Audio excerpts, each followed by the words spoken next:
มาขอคำปรึกษาจาก FC เนาะพี่น้องเนาะว่าเบาลาหน่อยนี่ควรสิเฮ็ดแนวใดความคิดส่วนตัวว่าอันทางขันไปทางสายป่านี่มันจะบ่ยุ่งยากนะพี่น้องมันเป็นตัวของเขาเองนะปรึกษาอีกเรื่องหนึ่งก็คือเรื่องของน้องอาเบยเนาะทุกคนเนาะก็ถือว่าเป็นน่าเป็นห่วงเนาะซึ่งเพิ่นนั่นเอาเมียนะก็ไปบอกเพิ่นว่าให้ป้องกันนะให้กินยานะเพราะว่าเพิ่นบ่ทันได้มีอิหยังเนาะเขาเพิ่นก็มียังบ่ได้หลายหนึงนะถ้าเกิดว่าทางทีมงานเฮาอยู่เฮาก็จะได้ซอยนะแต่ว่าทีมงานทางเฮาก็ถอนโต้ออกไปนำแน่นะน้องอาเบยแต่ว่าน้องอาเบยเพิ่นบ่เชื่อแล้วเพิ่นเถียงเนาะก็คือใส่ถ้อยคำที่คือจังว่า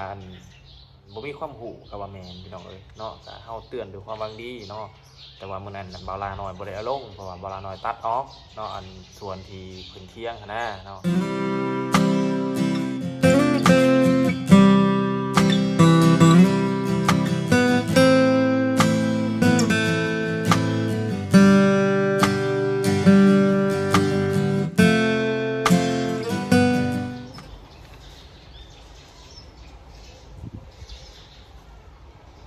กราบสวัสดีพ่อแม่พี่น้องทั้งฝั่งไทยและก็กราบสวัสดีพ่อแม่พี่น้องทั้งฝั่งลาว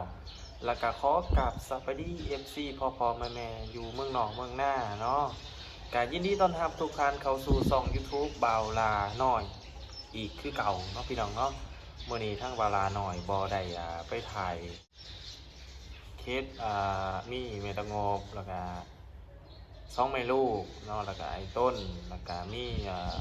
น้องตุ้ยเนาะพี่น้องเนาะซึ่งเวลาหน่อยบอได้ไปถ่ายเนาะคลิปนี้เขาจะมาขอคำปรึกษาจาก FC เนาะพี่น้องเนาะว่าเวลาหน่อยนี่ควรสิเฮ็ดแนวใดเนาะซึ่งคำปรึกษานี่ก็สิเสื่อมโยงไปถึงน้องอาเบยพี่น้องเอ้ยเคสน้องอาเบยเนาะซึ่งก็คือที่ทุกคนเห็นกันนั่นแหละน้องอาเบยเพิ่นก็มีเมียแล้วก็ว่าแม่นเนาะพี่น้องเนาะซึ่งเพิ่นมีเมียแล้วแต่ว่าครอบครัวของเพิ่นหั่นน่ะคือจังว่ายังขาดเคินหลายอย่างนะพี่น้องเนาะก็ตอนนี้บ่ละน้อยบ่ได้อยู่ในบริเวณบ้านของน้องอาเบยเด้อพี่น้องเด้อเนาะหรือว่าบ่ได้อยู่ในหมู่บ้านของน้องอาเบยที่เพิ่นอยู่เนาะแต่กี้หั่น2-3 มื้อที่แล้วหั่นบ่ละน้อยอยู่บ้านน้องอาเบยเนาะก็คือขึ้นไปทางเหนือพุ่นนอนอยู่จุดซุ้มเมืองชนบุรีแขวงสะวรรณเขตนั่นแหละแต่ว่าเบาลาหน่อยได้กลับมาบ้านแล้วเด้อพี่น้องเด้อบ่ได้ถ่ายน้องอาเบยเนาะคลิปนี้บ่มีน้องอาเบยเนาะก็คือกลับมาบ้านก็มาเฮ็ดภารกิจพี่น้องเอ้ยเนาะมาเกี่ยวข้าวเนาะซึ่งเกี่ยวข้าวแก้วน้ำแล้วเขาจังว่าสิว่ากันไหมว่าสิเอาแนวใดเนาะก็คือทั้งเบาลาหน่อยนี่อยากขอคำปรึกษาจาก FC แน่เนาะว่าสิเฮ็ดแนวใดเพราะว่าเบาลาหน่อยว่าสิเซาถ่ายทางสายบุญแล้วพี่น้องเอ้ยเนาะเซาไปทางสายบุญแล้วอยากเปลี่ยนแนวไปทางผจญภัยทางป่าเสียนะเนาะซึ่งสาเหตุที่เบาลาน้อยคิดว่าอยากไปทางป่าเด้ออันนี้เป็นความคิดส่วนตัวเนาะพ่อแม่ FC เอ้ยเป็นความคิดส่วนตัวว่าขับไปทางสายป่านี่มันจะบ่ยุ่งยากนะพี่น้องมันเป็นตัวของเขาเองนะซึ่งเปรียบเทียบกับไปทางไซบุญนี่ถ้าว่าไซบุญดีบ่ก็ดีได้พี่น้องได้บุญพร้อมแล้วก็ได้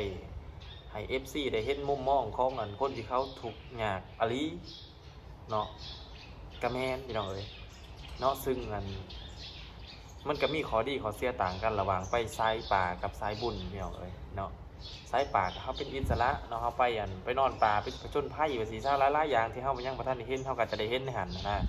เนาะซึ่งสายบุญนี่บางคนก็เห็นแต่อันเก่าๆเนาะคลิปเก่าๆเรื่องราวเก่าๆนะก็เข้าใจเนาะพี่น้องเนาะก็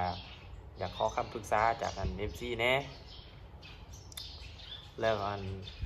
ปรึกษาอีกเรื่องหนึ่งก็คือเรื่องของน้องอาเบยเนาะทุกคนเนาะก็ถือว่าเป็นน่าเป็นห่วงเนาะซึ่งเพิ่นเอาเมียนะเนาะเรื่องประเด็นหลักๆที่เบาลาน้อยคิดว่าเบาลาน้อยสิบ่ถ่ายน้องอาเบยนี่นึงคือเรื่องเพิ่นมีเมียเนาะพี่น้องเนาะ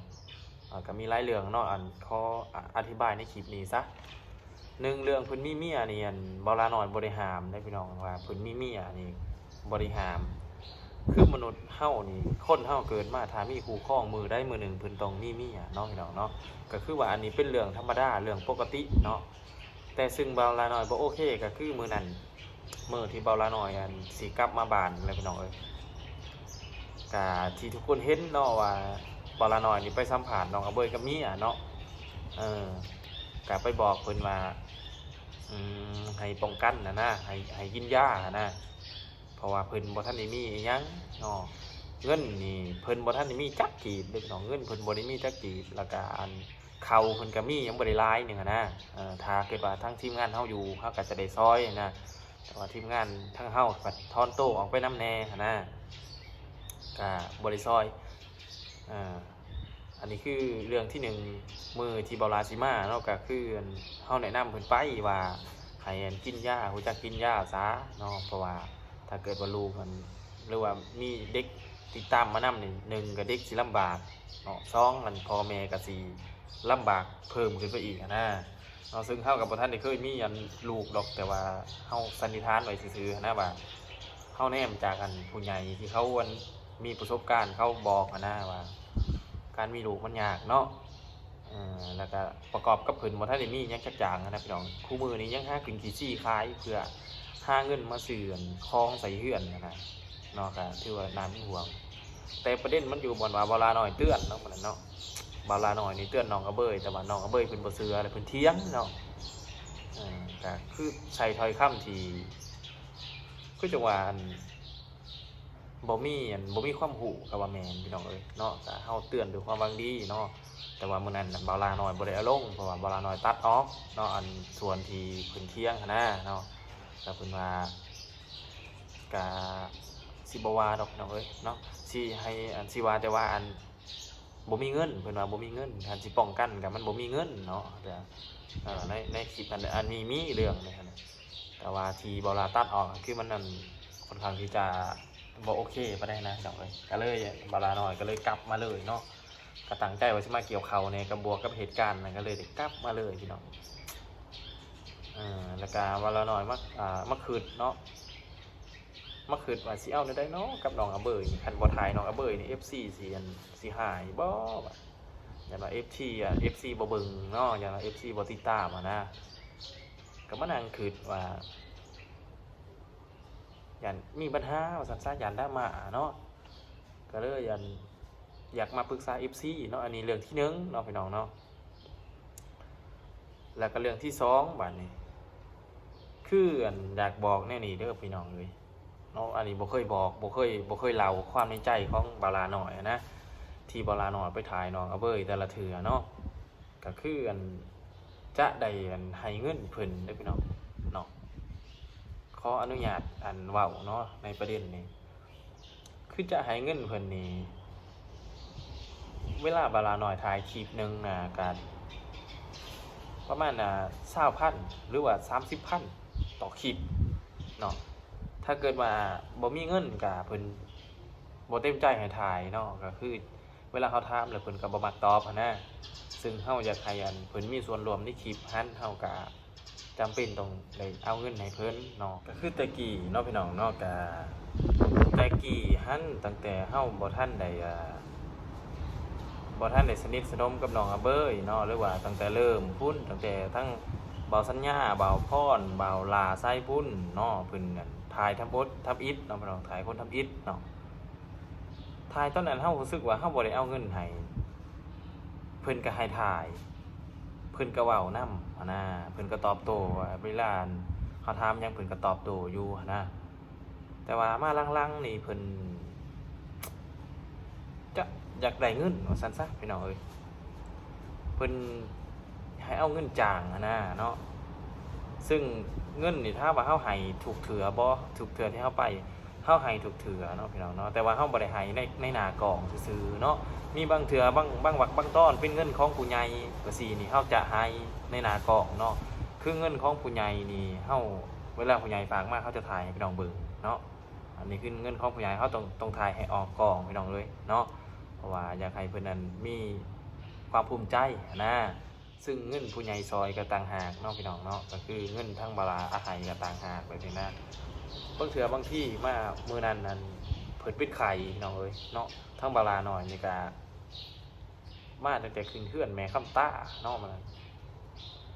มาแต่ขึ้นเฮือนซ่องแม่ลูกแม่คำต้าเพิ่นเป็นไข่บ่มีเงินซื้อยาเนาะพี่น้องกระทั่งเฮาสิอัปเดตให้ FC เบิ่งนั่นแหละว่าเพิ่นเป็นไข่แต่ว่าเพิ่นบ่ให้ถ่ายเนาะเพิ่นก็เลยอยากได้เงินไปซื้อยาทั้งบาลาหน่อยก็เอาเงินให้ไปซื้อยาเนาะพี่น้องเอาเงินให้ไปซื้อยาตอนประมาณ10 โมงเช้าว่ามาไวๆเด้ออยากกันถ่ายให้ FC เบิ่งน้องก็เบิ่งบ่สบายกินยาก็ยังอยากให้เพิ่นFC เบิ่งเป็นขั้นตอนเดี๋ยวเพิ่นเป็นห่วงนะพี่น้องเอ้ยสรุปมื้อนั้นจนวัน12 โมงจนเที่ยงจังได้มามื้อเฮือนนะ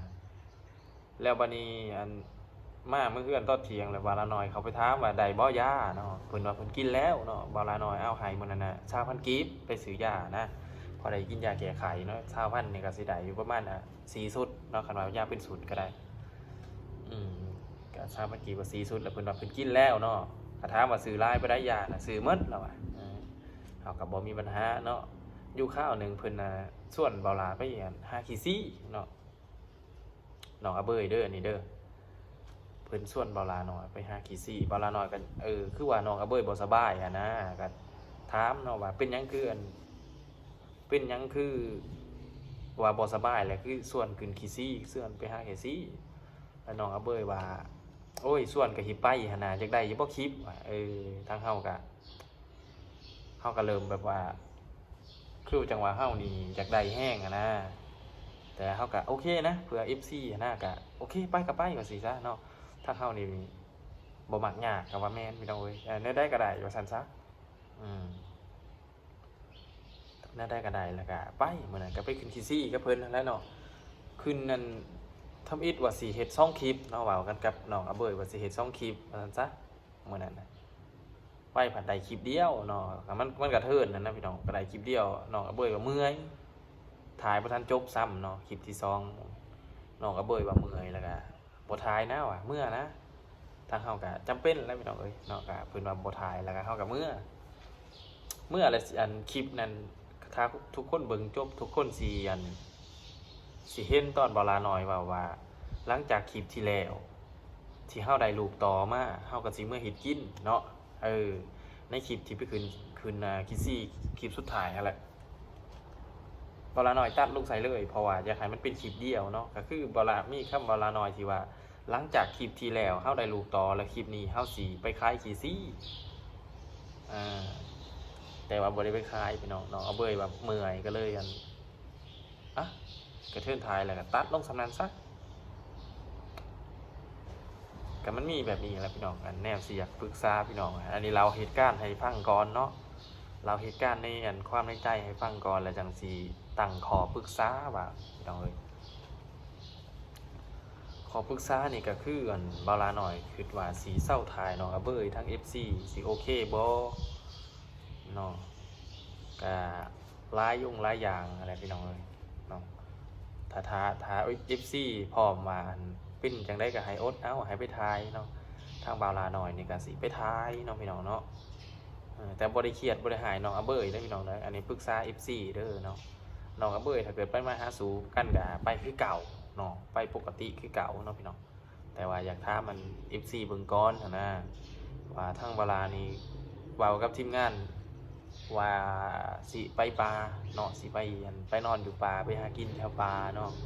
ก็อยากเปลี่ยนบรรยากาศแน่นะพี่น้องบางเทื่อก็จะได้กลับมาถ่ายน้องอาเบยเนาะ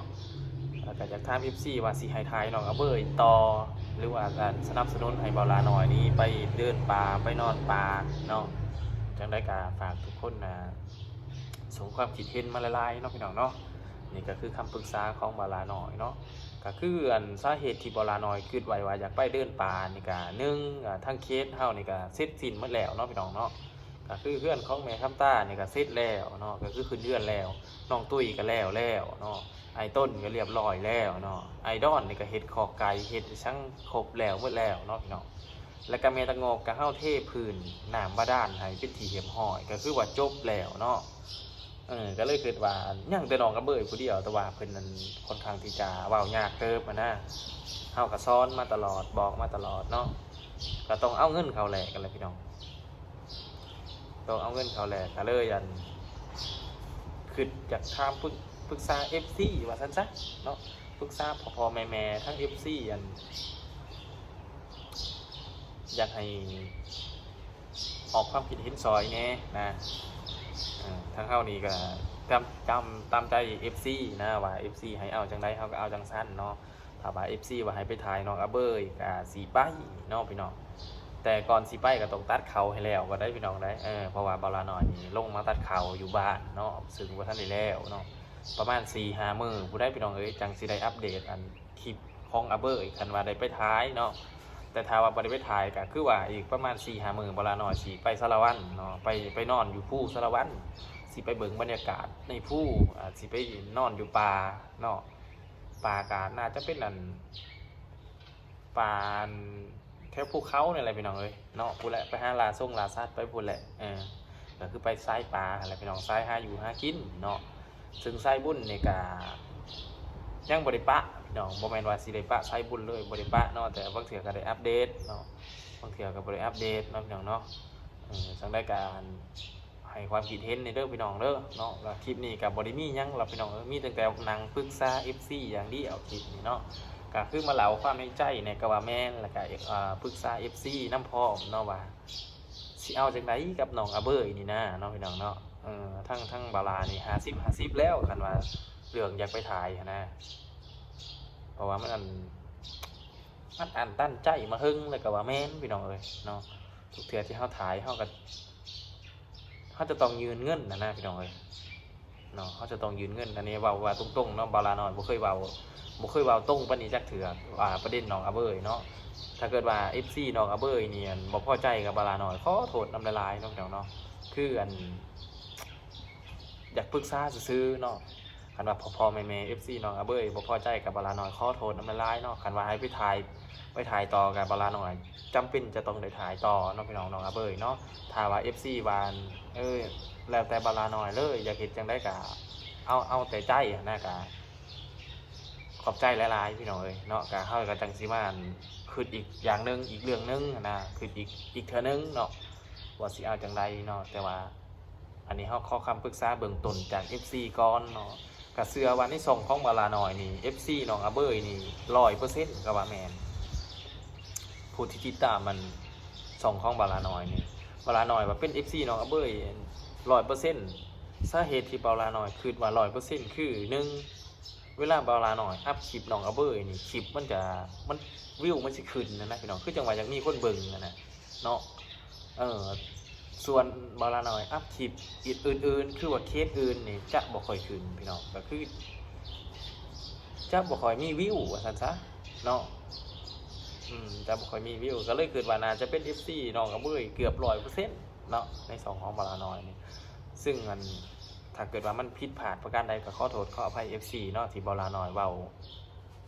ตรงเกินไปหรือว่าปรึกษาตรงเกินไปเนาะประเด็นก็คือ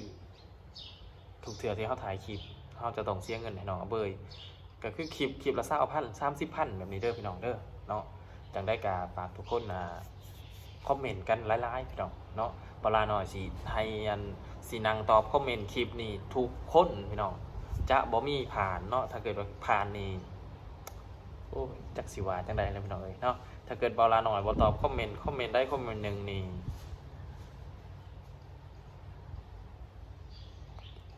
อย่าติดตามบาลาน้อยเอาสิซะเนาะแต่ว่าถ้าเกิดว่าคลิปนี้มันหึงไปเป็นเดือนเป็นปีแล้วก็ขอโทษนำหลายๆพี่น้องอันนั้นนะครับอาจจะบ่ได้ตอบเพราะมันหึงแหละนะแต่ว่าสิตอบแต่ภายในอาทิต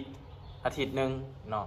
ถ้าอยู่ในอาทิตย์นึงนี่บาลาน้อยสิตอบเด้อพี่น้องเด้อแต่ก็เลยหั่นแล้วก็น่าจะบ่ได้ตอบเนาะบาลาน้อยสินำตอบคอมเมนต์ทุกคอมเมนต์บ่ว่าสิกดใจกดหัวกดอีหยังก็ตามเนาะพี่น้องเนาะภายในคลิปนี้บาลาน้อยจะตอบคอมเมนต์ทุกคอมเมนต์พี่น้องเกี่ยวกับน้องอาเบยเนาะจังได้ก็ฝากทุกคนกดไลค์กดแชร์คลิปนี้เด้อพี่น้องเอ้ยเนาะขอบใจทุกคนที่รับเบิ่งรับชมจนจบแล้วก็ให้ความคิดเห็นแล้วก็สิขอให้ทุกคนอยู่ดีมีแห้งเด้อพี่น้องเด้อเนาะทั้งบาลาน้อยก็สิขอตัวไปตัดเขาก่อนพี่น้องเอ้ยเนาะแวะมาขอความคิดเห็นจาก FC เนาะเล็กๆน้อยๆพี่น้องขอบใจหลายๆเด้อพี่น้องพอกันใหม่บ๊ายบาย